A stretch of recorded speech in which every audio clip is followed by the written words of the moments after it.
Good morning. आज अपन agriculture biology के अंदर 7 चैप्टर स्टार्ट कर रहे हैं। इसमें अपन रबी की फसलों के रोग हैं इनकी बात करेंगे। जो अपन सर्दियों में फसलें बोते हैं उनमें कौन कौन से रोग होते हैं उनकी बात करेंगे। उसमें सबसे पहला है गेहूं का काला। पहला रोग है गेहूं का काला या स्तंभ रोली रोग कि भाई गेहूं के अंदर ये किस प्रकार का रोग है इसकी बात करने वाले हैं। इसका रोगजनक क्या है, इसकी सामान्य जानकारी, ठीक है, इसके लक्षण, इन सब की बात करने वाले हैं। तो ये आपके भारत में कहाँ पाया जाता है? तो ये भारत में ये रोली रोग जो है उन सभी क्षेत्रों में पाया जाता है जहाँ पे क्या होती है, गेहूँ की खेती होती है। कि भाई भारत के अंदर जहाँ पे भी गेहूँ की खेती होगी वहाँ पे ये रोग पाया जाता है। कि गेहूँ की खेती जहाँ होती है भारत के अंदर वहाँ पे ये रोग पाया जाता है।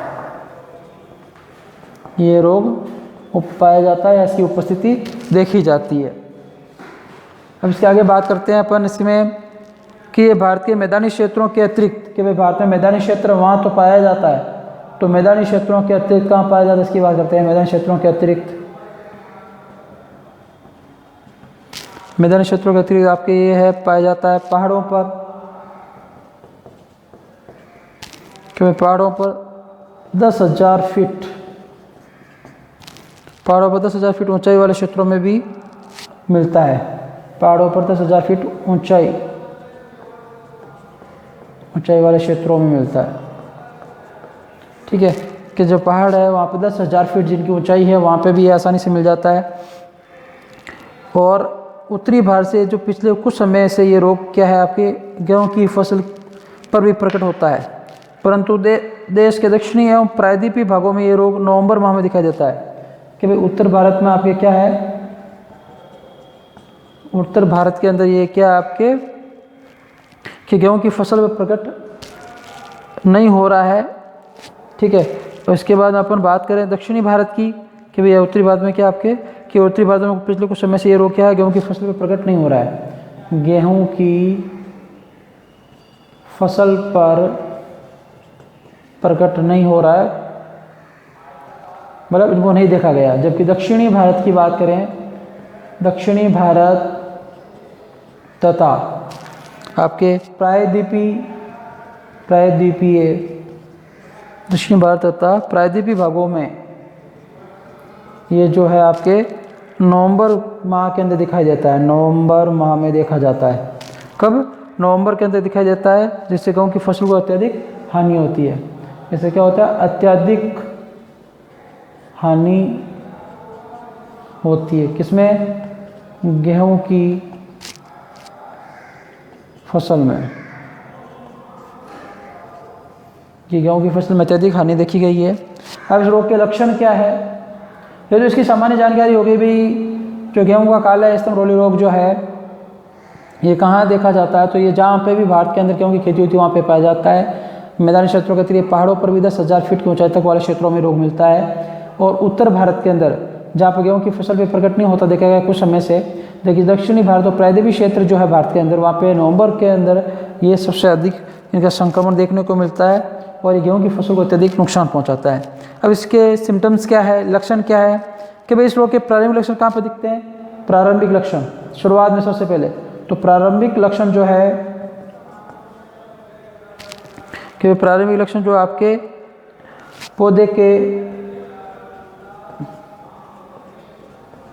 तने पर संधि स्तंभ, मतलब जहाँ से आपके एक जो स्तंभ संधि स्तंभ, मतलब जैसे ये स्तंभ बन रहा है ऊपर एक और स्तंभ का भाग जुड़ रहा है तो इसे बोलते हैं संधि स्तंभ, ठीक है। संधि स्तंभ पर पर्णाच्छद ये उत्तक पाया जाता है आपके, जैसे पर्णमध्य होता है उसी प्रकार से पर्णाच्छद उत्तक एक उत्तक पाया जाता है आपके इन पर। और आपके पत्तियों की निचली सतह, पत्तियों की निचली सतह व डंठलों पर और इनके आपके लंबे अक्ष के समानांतर लंबे होते हैं। और ये क्या होते हैं शुरुआत में संकीर्ण छोटे से दीर्घवृत्ताकार, संकीर्ण दीर्घवृत्ताकार प्रभामंडल, क्या होता है, संकीर्ण दीर्घवृत्ताकार प्रभामंडल सहित या इसके रहित फफोलों, क्या है कि प्रभामंडल बनेगा या फफोलों में, या क्या फफोलों में, कि फफोलों के रूप में या स्फोटों के रूप में प्रकट होता है, या स्फोटों, स्फोटों के रूप में। मतलब ये कैसे प्रकट होगा कि आपकी जो पत्तियों की निचली सतह है, डंठल है, ठीक है, तो संकीर्ण छोटा सा दीर्घवृत्ताकार, मतलब इस प्रकार के छोटे छोटे दीर्घवृत्ताकार आकृति के प्रभामंडल में इस गोलाकार आकृतियाँ बनती है, या ऐसे फफोले बनते हैं पौधे की पत्तियों पे, डंठलों पे, या ऐसे स्पॉट्स बनते हैं, जो डॉट संरचनाएं देखी जाती है। कहाँ पर देखी जाती है? पत्ती की निचली सतह पे, पौधे के तने की संधि पर, जहाँ पौधे का तना जुड़ता है दूसरे भाग, जैसे ये तना है ऊपर वाला भाग से जुड़ रहा है तो ये जॉइंट वाला भाग दिखाई दे रहा है, तो इसे बोलते हैं संधि स्थल, ठीक है, यहाँ पर ये देखा जाता है। ये स्पॉट जो है देखो, ये तो इसकी संरचना के कहाँ पे दिखाई जाता है। इसके आगे बात करते हैं कि ये भाई और इसकी के लक्षण क्या होते हैं, किस प्रकार से पाया जाता है, इसकी बात करते हैं। देखिए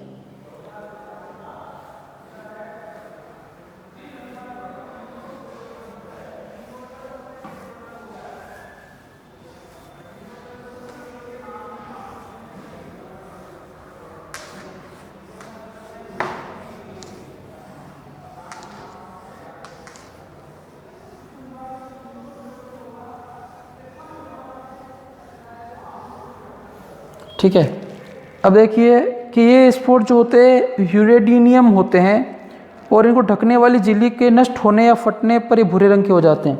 अभी पढ़ेंगे यूरिडो बीजाणु, बीजाणु बनते हैं जो पर्टिकुलर संक्रमण के लिए जिम्मेदार होते हैं, यूरिडो बीजाणु, बेसिडो बीजाणु, ऐसे पढ़ेंगे अभी अपन इसमें।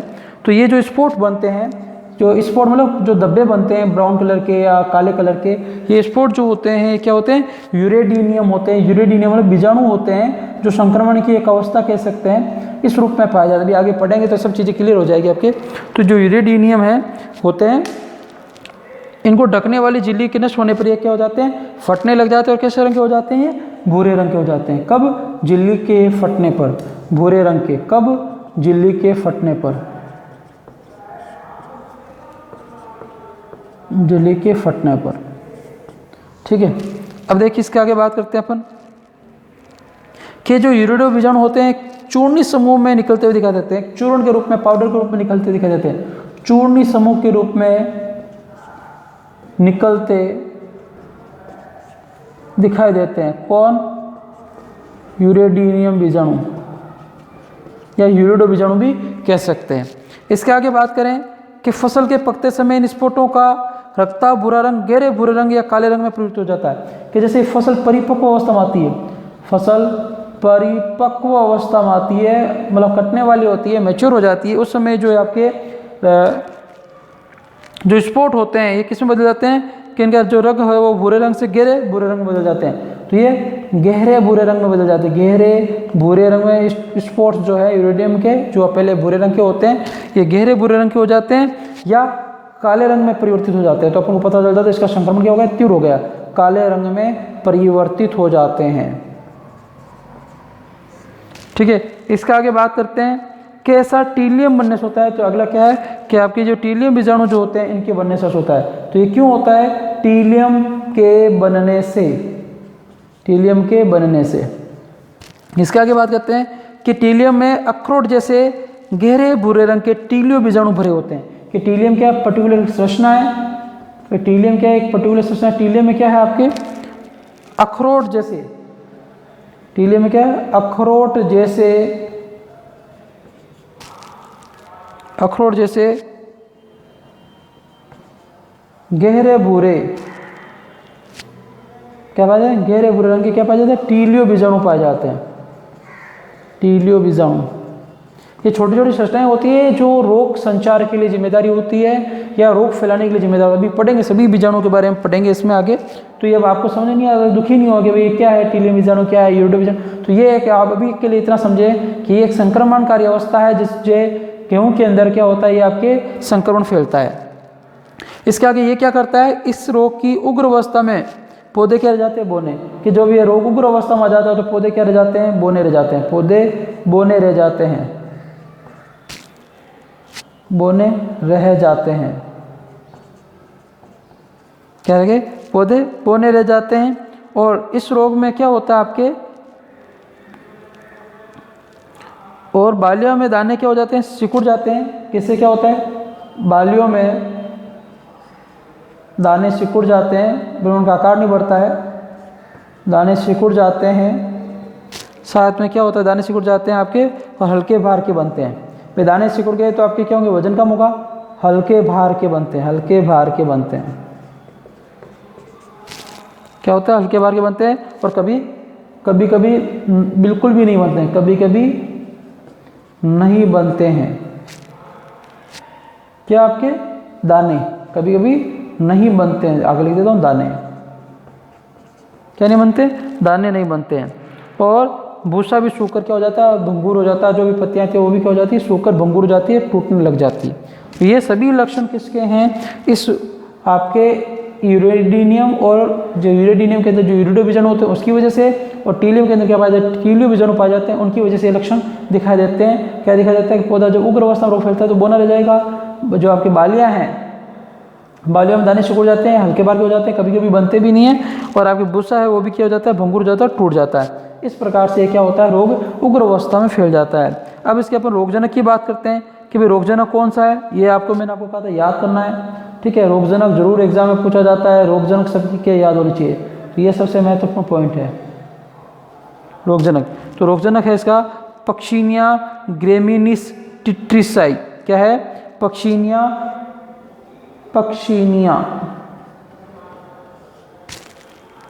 ग्रेमिनिस टिट्रिसाई।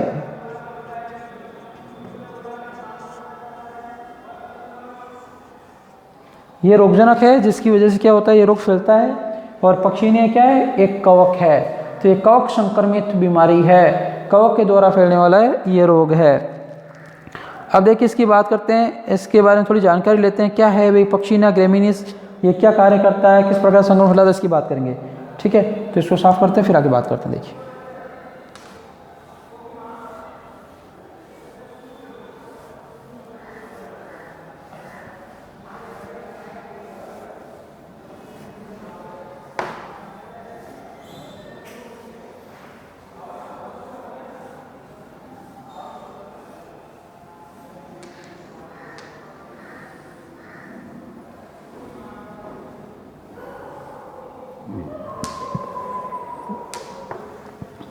देखिए बाप,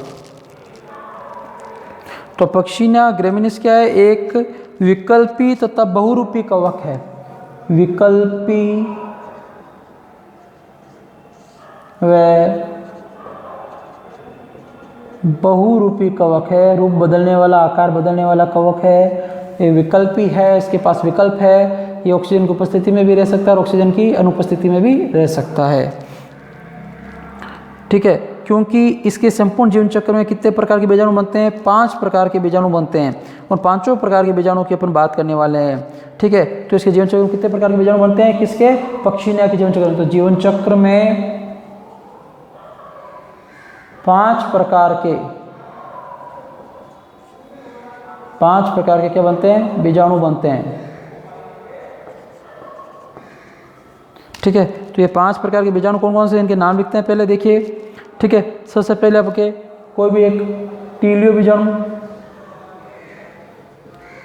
बीजाणु, दूसरा आपके यूरेडो बीजाणु,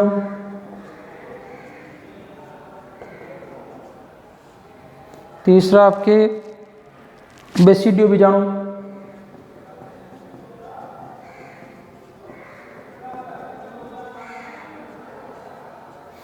चौथा आपके स्पर्मेशिया या पिक्नोस्पोर। क्या है? स्पर्मेशिया, ध्यान रखेंगे, स्पर्मेशिया।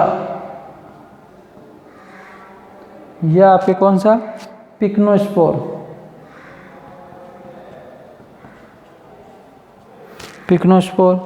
और 5वां आपके ईश्यो बीजाणु। ईश्वीय बीजाणु।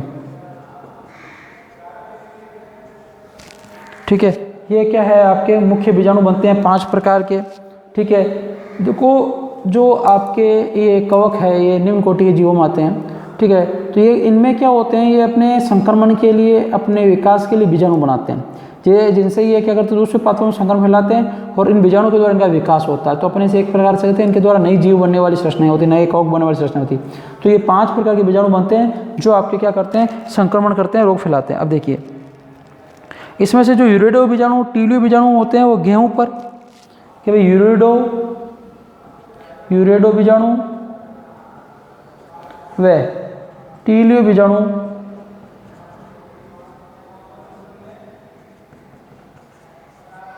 यूरिडो व टीलियो बीजाणु क्या होते हैं आपके गेहूं पर, और आपके पिकनो बीजाणु व ईश्वीय बीजाणु जो होते हैं आपके एकांतर प्रपोषी होते हैं, आपके बर्बेरिस या मोहिनिया या मोह बर्बेरिस पर बनते हैं। कि भाई इनका निर्माण तो गेहूं पर होते हैं, ये बीजाणु गेहूं पर बनते हैं। बाकी जो आपके हैं पिकनो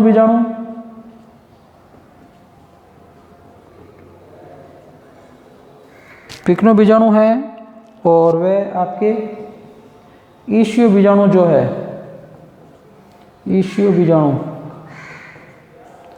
ये आपके क्या होते हैं कि एकांत प्रपोषी होते हैं, बर्बेरिस ये ऐसे बोला जाता है, मोहिनिया कि भाई एकांतर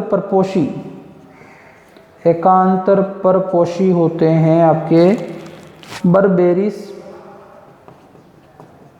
ऐसे कहा जाता है आपके मोहिनिया,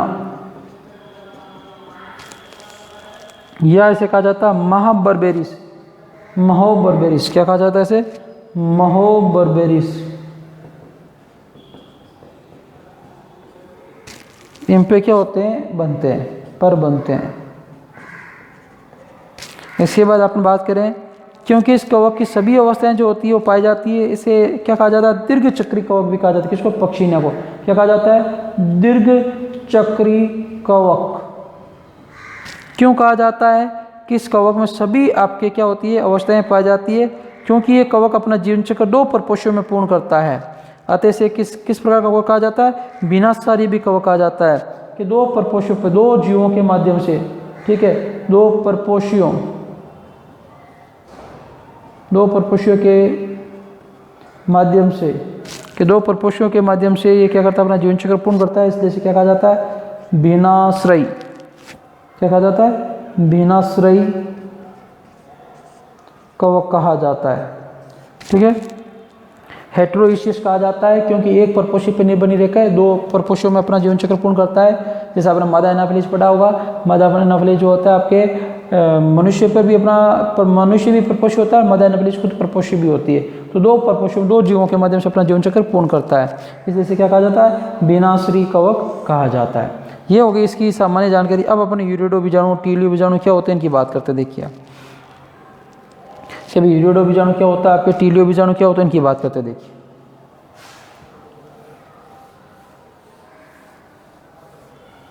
बस मैंने आपको कहा था बार बार यूरिडो बीजाणु आ रहा, तो आगे अब ये देखो डिटेल में आ गया। अब आपको टेंशन का काम नहीं, क्या होते हैं इनकी बात करते हैं।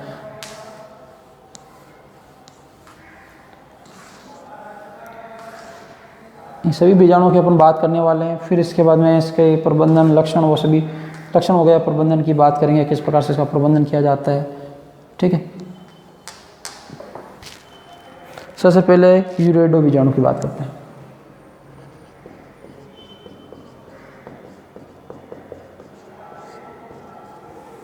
कि भाई यूरिडो बीजाणु क्या होता है, देखिए कि ये एक कोशिक अंडाकार से दीर्घवर्ताकार। पहली बात तो क्या है, एक कोशिका पाई जाती है या एक कोशिकीय, अंडाकार से किस आकार में बदलते हैं, दीर्घवर्ताकार में, अंडाकार से दीर्घवर्ताकार आकार में। इसके बाद ये क्या होते हैं, द्विकेंद्रकीय होते हैं, 2 केंद्र पाए जाते हैं, द्विकेंद्रकीय। इसके अलावा ये भूरे रंग के बीजाणु होते हैं। कैसे, भूरे रंग के बीजाणु होते हैं। और ये क्या होते हैं कि भूरे रंग के बीजाणु होते हैं जिनके बाह्य भित्ति पर लघुशूल जैसी संरचनाएं पाई जाती है। इसमें कि ये क्या पाए जाते हैं कि भित्ति पे क्या पाई जाती है, लघुशूल संरचनाएं पाई जाती है। कि भाई क्या होते हैं कि इनकी बाह्य भित्ति पे क्या पाया जाता है, लघु स्थूल संरचनाएं पाई जाती है। बाह्य भित्ति पर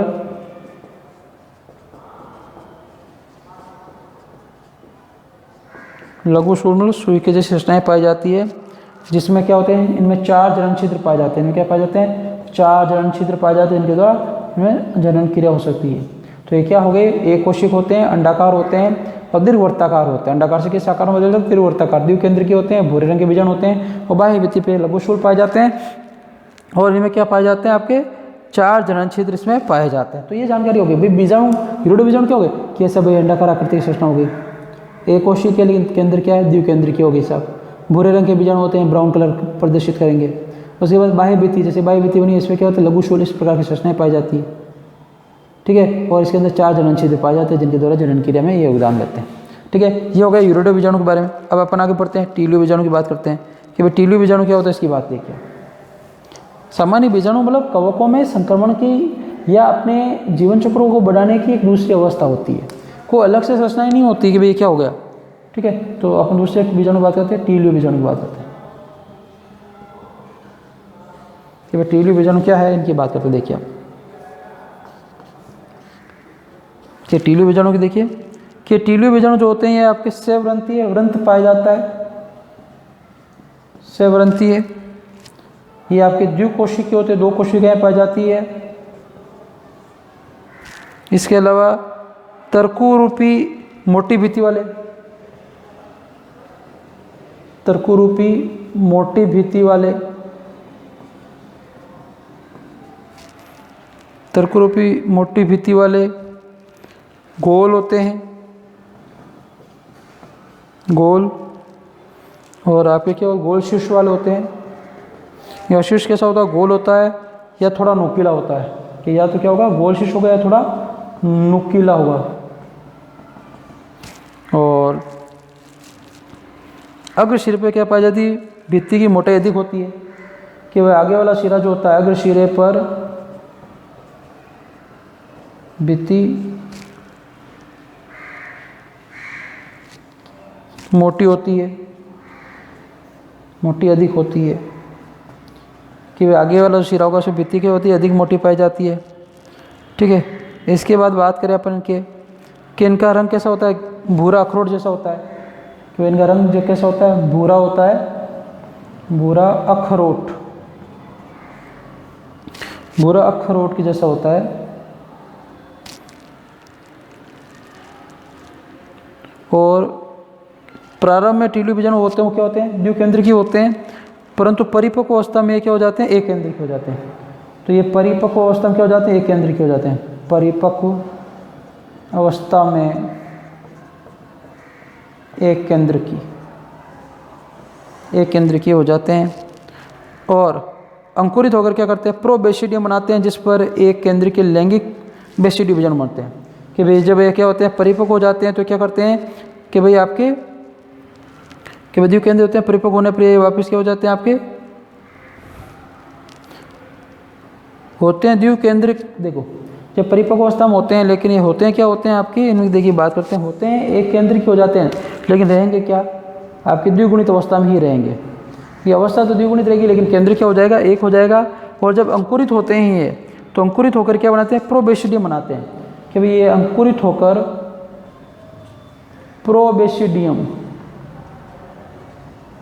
प्रोबेसिडियम बनाते हैं, जिनसे आगे क्या होता है, जिसपे एक केंद्रकीय प्रोबेसिडियम में क्या होता है, एक केंद्रकीय क्या बनता है, आपके लैंगिक बेसिडियो बनते हैं। एक केंद्रकीय क्या पाए जाते हैं, लैंगिक बेसिडियो बीजाणु बनते हैं, लैंगिक बेसिडियो।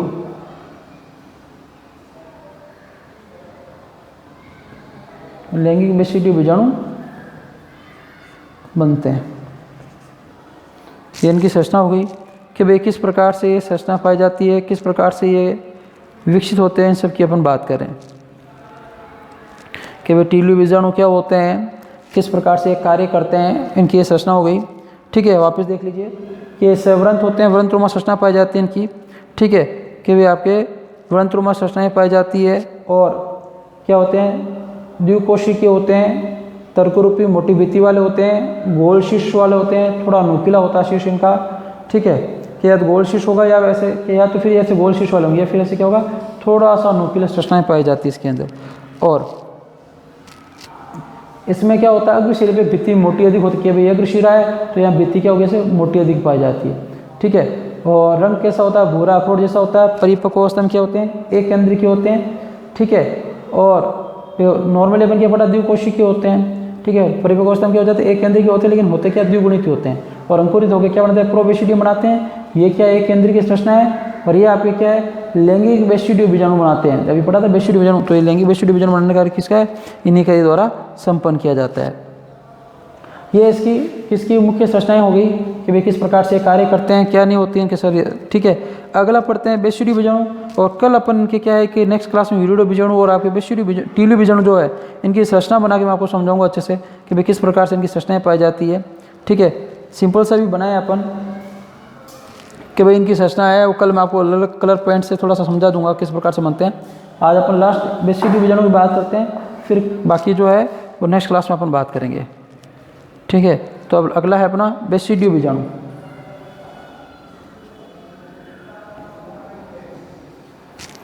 कि बेसिडियो बीजाणु जो होते हैं आपके प्रोबेसिडियम की प्रत्येक कोशिका जो है प्रांगुल पर एक कोशिकीय तथा एक क्या करती है एक केंद्रीय एक गुणित बीजाणु बनाते हैं।